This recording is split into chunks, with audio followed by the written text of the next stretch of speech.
Hey, Forrest here. Nothing like getting paid. And with ICCU's mobile app, I can deposit checks or accept Zelle payments so the money hits my account fast. I just wish there was an app for mowing the rest of these lawns. Right now, Lithia Ford of Boise is buying used vehicles. How much you want for the SUV? I don't know. Well, Lithia Ford will give you more than that. How much more? More than you think. I'm not thinking anything. I'm thinking you might get even more than that. See how much more you can get at Lithia Ford of Boise. When it comes to concrete, we've got you covered. RowPaint.com offers custom concrete coating services for your garage, business, warehouse, and more. And we do it in one day. We are your complete concrete coatings solution.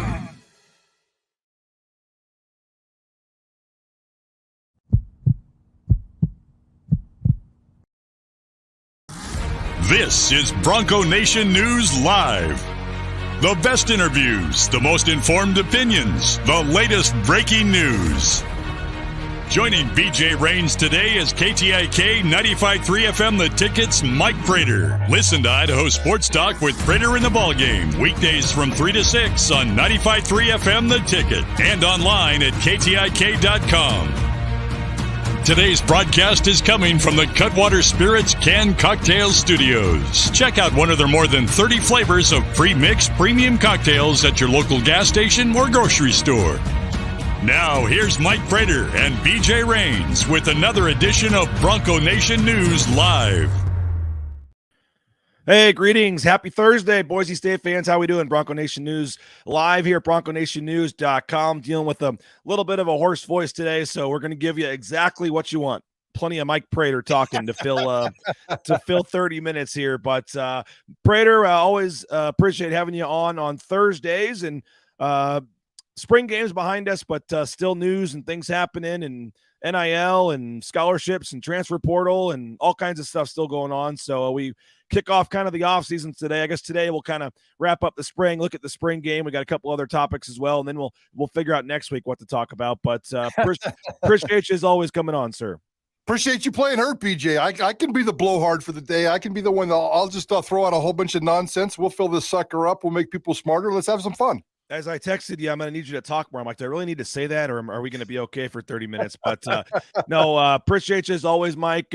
Quick shout out, by the way. We're going to talk mostly football and basketball, but I do want to give a shout out. The softball team was out there at Donna Larson Park yesterday.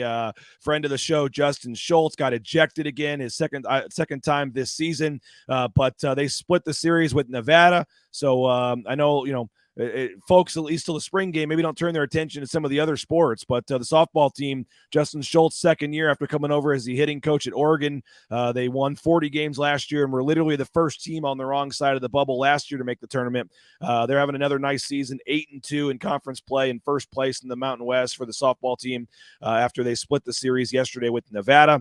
We got a story about that up on BroncoNationNews.com. And then also today, Prater starts the NCAA championships for women's gymnastics, and Boise State did not qualify as a team, but they have two individuals that are there at Dickies Arena in Fort Worth, Texas today. It's the first time since 2014 they've had multiple individuals qualify, so almost a decade. Courtney Blackson will compete in the vault.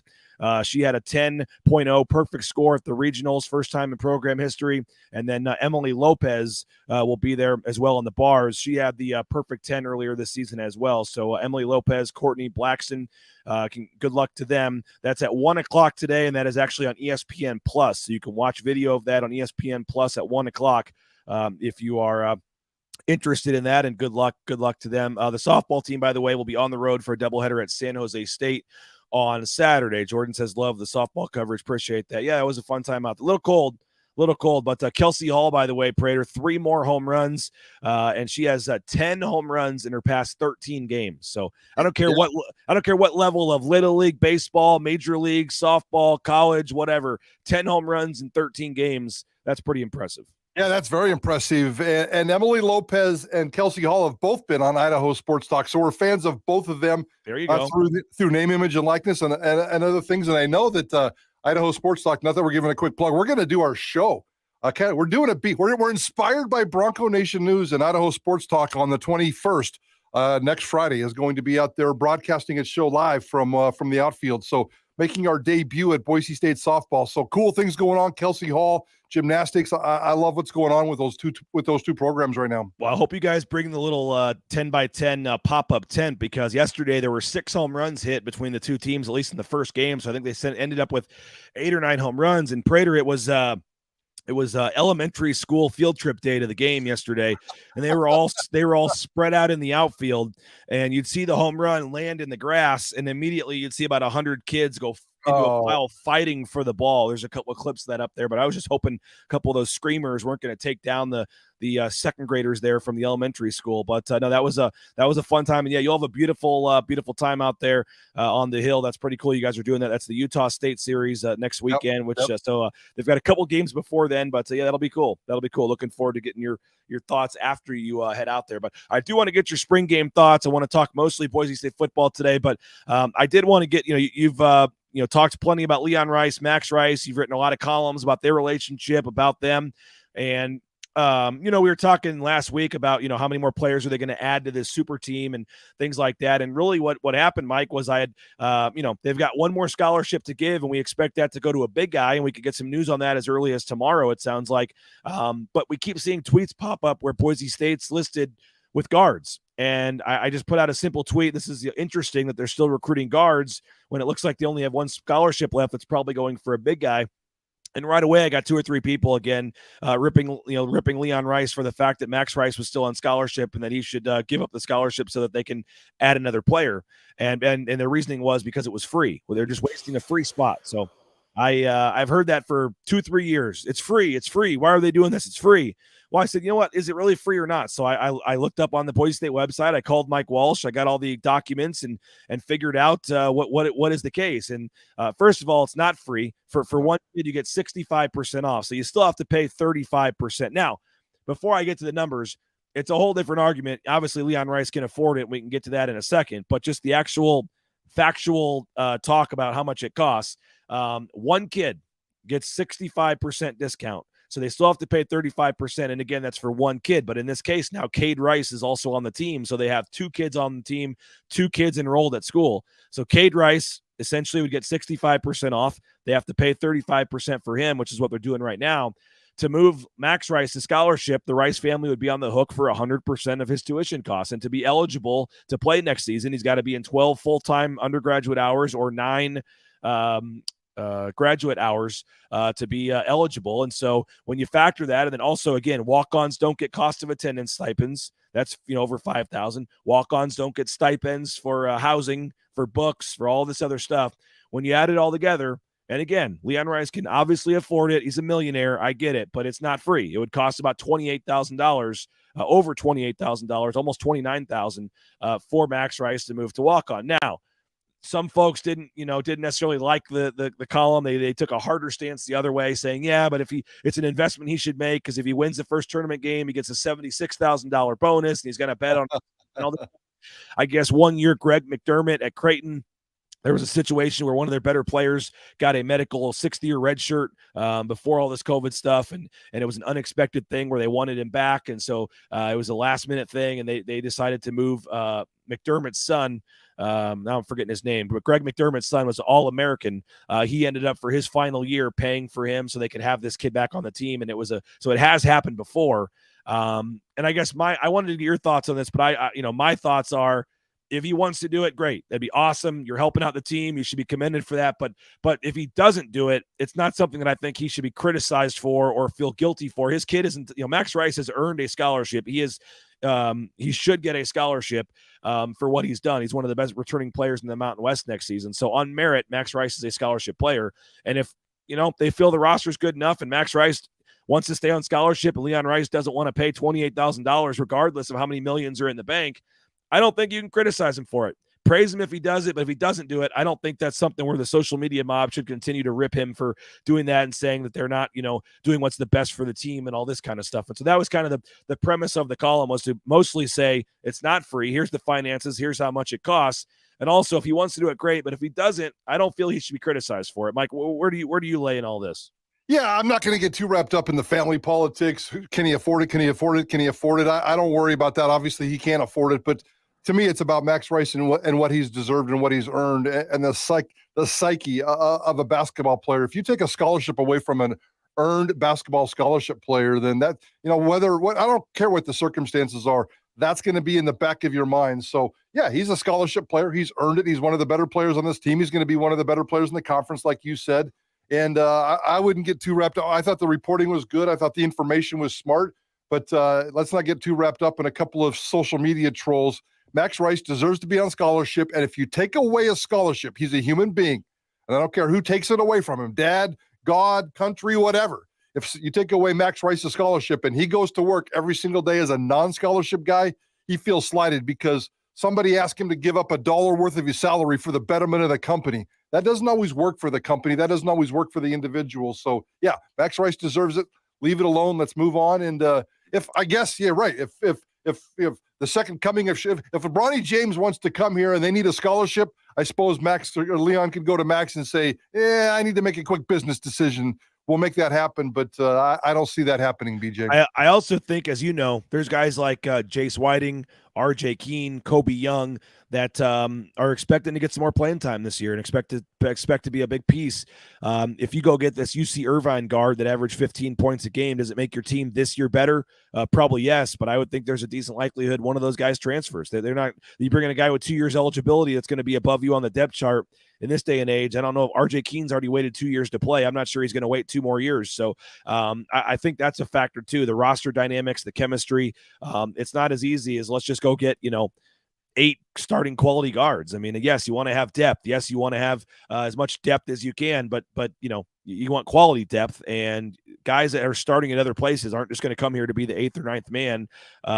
So I think there's some, not politics, but there are, I guess you can call politics, but some just roster dynamics where you're trying to keep RJ Keane and some of these other guys happy. And maybe you could argue, hey, for the next 2 years, you'd be a better team. Yes. But if you believe in some of these younger guys like you do, and you don't want to give up on them, you can't just, go in there and add another guy, in my opinion. I think they believe in Andrew Meadow, Chris Lockett, RJ Keane, Jace Whiting, Kobe Young to all be enough depth at the guard position that, again, perfect scenario.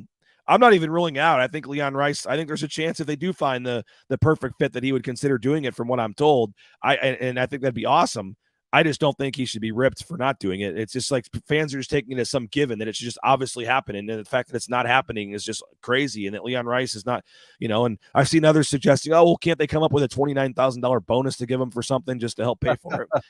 Which I guess legally they could do, but money's not Leon Rice has the money. It's the semantics of moving one of the best players in the Mountain West to walk-on status. So we'll see. I didn't expect for it to kind of blow up the way it did, but again, could see some news tomorrow on the basketball front. Boise State had a visitor in town last weekend, and I think they're hoping they can get a commit tomorrow, and then that might be close to the end. I will say this, Mike, from what I'm hearing, I think it's becoming more and more likely that Mo Silla does stay on the roster for next season. He had some unusual circumstances in his basketball career. He was not able to do any of the summer workouts last year because he was having some testing done on his heart. There's more to the story there, but I think they feel like there's still an upside with Mo Silla. I mean, there's not a lot of 6'11", 250-pound guys sitting around in the portal, regardless of skill level. Did he provide much to the team last year? No. But let's not forget, when they played New Mexico down at the pit, when New Mexico was like rolling at the beginning of the season, he started overtime. I mean, Mo Silla was out there playing in some crucial minutes in a couple games this season. And based on who's out there in the portal at the center position, and again, you're not getting a guy that's going to come in here and think he can start when you probably already have 2 guys that are, going to be your 5th and 6th man already. Anything can change, but my understanding, we'll just move Mo Silla when we get somebody better. That talk, I think, is simmering down a little bit. I think they believe there's some upside to at least be a 5-6 minute off the bench, defense, rebounding, energy type guy if they need him.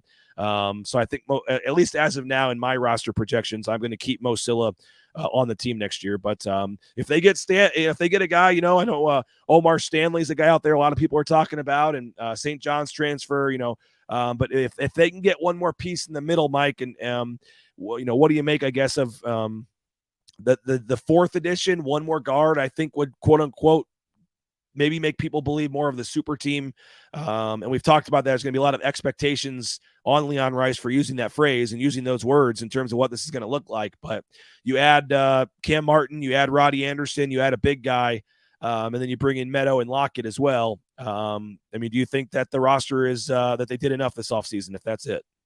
I'm not sure they did enough to give me a super team, and that just would be my opinion. It looks like right now Leon Rice is just out there trying to get the best position, the best players possible, the best talent possible, and I'm okay with that as well. You know, if he hadn't said the super team comment, then I'm thinking, okay, he's just out there trying to get the best available talent that he can, and that's, you know, we're going to see that happening 2 weeks from today in the NFL draft. Teams just not going after need, just going after the best player, and I'm absolutely okay with that. With that said, a super team needs a rim protector. A super team needs a true center. Even though Leon Rice doesn't play positions, he plays the 5 best guys. He'll throw out 5 guards if he has to. So the rim protector is a major part of the super team. So as we sit here today, maybe Leon Rice's roster got a little bit better. Maybe the depth is a little bit better. There's enough excitement that gets me fired up to watch this team. But I don't see a super team, and that would be a little bit disappointing for me, BJ. And it just does depend, you know, are we talking a super team for a Boise State, you know, for a Mountain West, or are we talking a super team nationally? I guess you can say, you know, because for a Boise State, you could say this might be one of the better rosters they've ever had.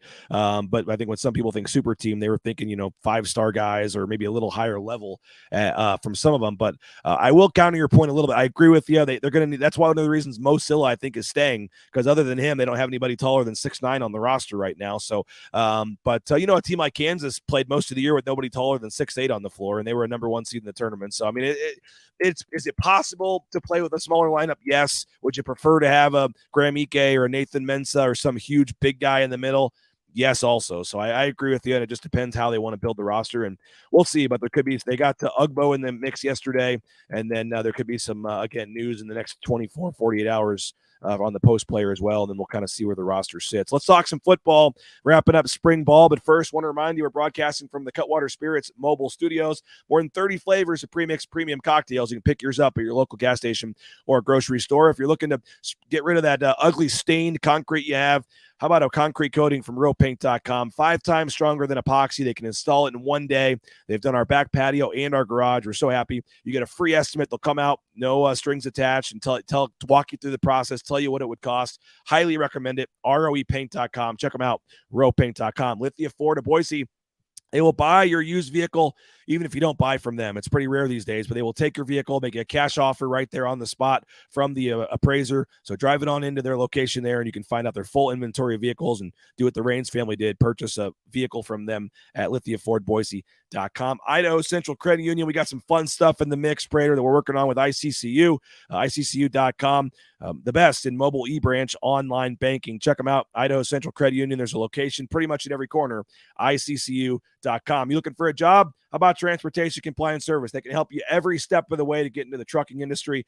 All the permits, the things you need, overweight permits, DOT permits, let them do it for you. If you try to do it yourself, usually you go out of business because it doesn't work. So let the professionals handle it. The Amazon truck in your neighborhood to the big rig on the screen, they can do it all. And you can get more information at transcompservice.com. And if you need some new Boise State gear, the Blue and Orange store and Prater, we can touch on this here in a second, but Saturday, 48 hours away, Taylor Green will be at the Blue and Orange store signing some of these cool new oversized trading cards. The blueandorange.store.com. You can get free shipping any order over $40.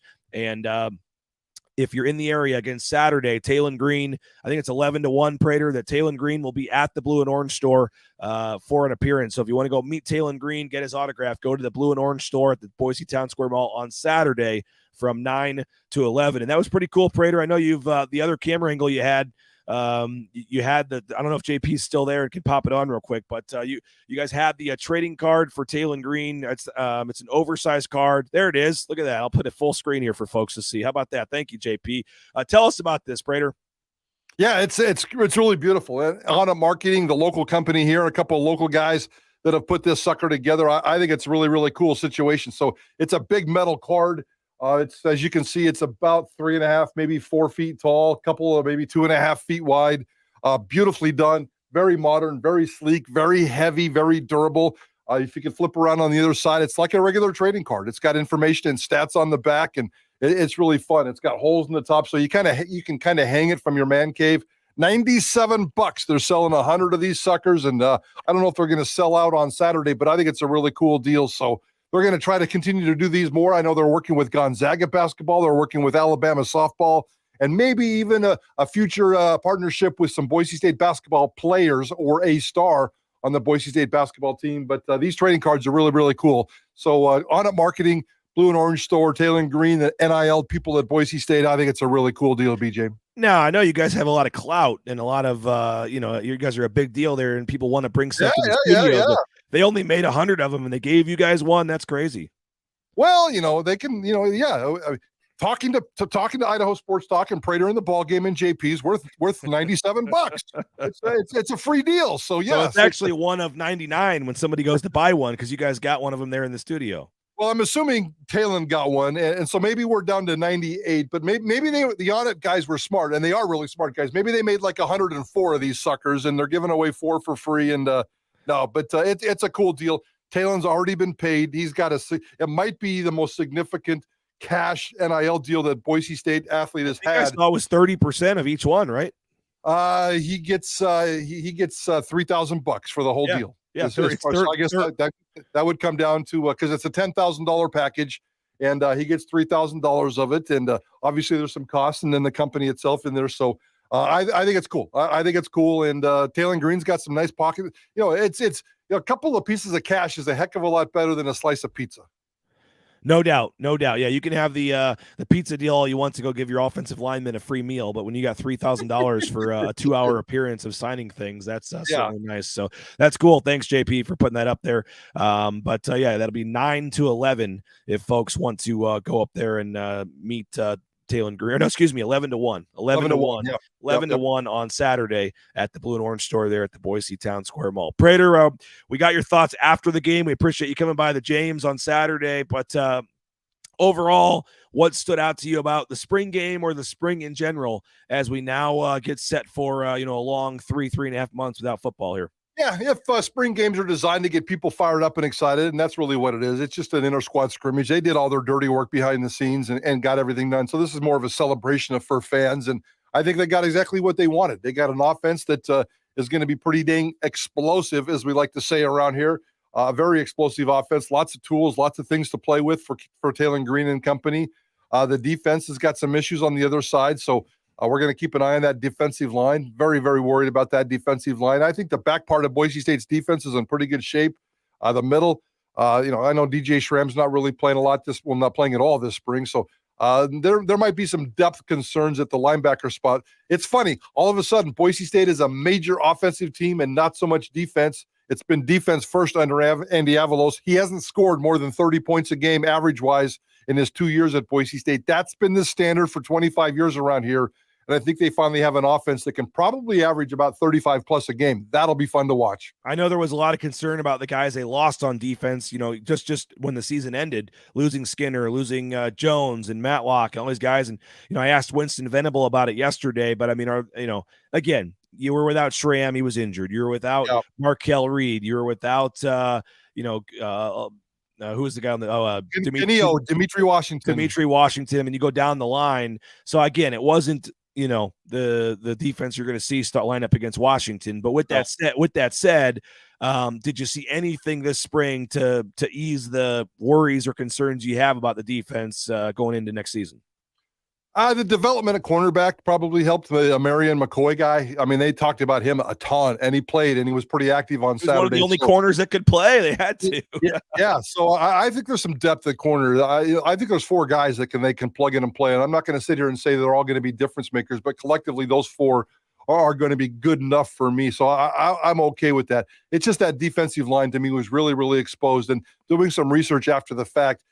Where's Boise State going to get its sacks from? I mean, Dimitri, when he's healthy, can go after him and get 4 or 5 sacks a season. Right now, I don't see a lot of other sacks. Michael Penix last year, the University of Washington, the entire season last year, the University of Washington gave up 7 sacks. I believe it was number 2 in the entire country. 7 sacks they gave up to Michael Penix last year. Boise State on September 2nd opens against Michael Penix. And if you can't get pressure on a Heisman Trophy candidate, and his Heisman Trophy campaign has already been officially launched by Washington, that's crazy to me. If they can't get pressure on him, that opening day on September 2nd is going to be just a season spoiler. It could be a long, nasty game if they can't stop Michael Penix. So that defensive line not only scares me, it scares me right out of the chute for this season. Yeah, not exactly the ideal opening opponent for a defense that's replacing as many guys as they are. Final thing, whether it's Green, Genty, whether it's Prince Strawn, McAllister, you mentioned the offense having a chance to be really explosive this year, but is there a guy or two that you're, I know the obvious answer is Green, but is there a guy or two that you're really excited about heading into the offseason here? Yeah, I mean, outside of watching the dynamics between Helani and Genty playing in the backfield, that's probably the part of this offense that has me more excited than anything else. But I know there's a lot of excitement right now for Prince Strawn, and there should be. But this dude is going to be raw. I mean, he's been playing football for 4 years. He looks the part, but how much, the route running, the hands, all the other things you're supposed to be when you're a world-class wide receiver, and he's not that yet. He's got world-class skills, a world-class body, but the world-class. So I'm more of a Eric McAllister guy this year because I think he's 1 year ahead of a Prince Strawn, and they have the similar styles. I think Eric McAllister can be a dynamic playmaker. He's got a big body. I think he's got the route tree and some of the things that Prince Strawn doesn't have. The explosive wide receiver that Boise State's wanted for a long time. Caples, Bowens, and Cobb, those guys are going to be the efficient guys. But I think Eric McAllister is going to be kind of the home run hitter, and I can't wait to watch him play. I think he's got an NFL future. I'm really, really excited for Eric McAllister. Well, appreciate your time today, Prater. Thanks, everybody, for listening to my hoarse voice today, but we made it. We got through it, and appreciate you as always, and hopefully by 4 o'clock tomorrow when I join you guys on Idaho Sports Talk, I'll be feeling a little bit better. But have a great day, everybody. We'll be listening. What do we got today, 3 to 6, Prater? We're gonna talk a lot about some hockey, some Idaho Steelheads. We're gonna break down some Boise State football and a few other things. So we got our production meeting here in about 30 minutes. We're gonna solve the world's problems, BJ. Appreciate it. 3 to 6. Johnny, JP, Prater, Bob. Excuse me, Bob. The whole crew will be there. Check them out. 3 to 6. Idaho Sports Talk, KTIK.com, the KTIK app, or obviously you can listen to 95.3 FM, 1350 AM, the ticket. So have a great day, and we'll talk to you later. Bronco Nation News Live. Bronco Nation News.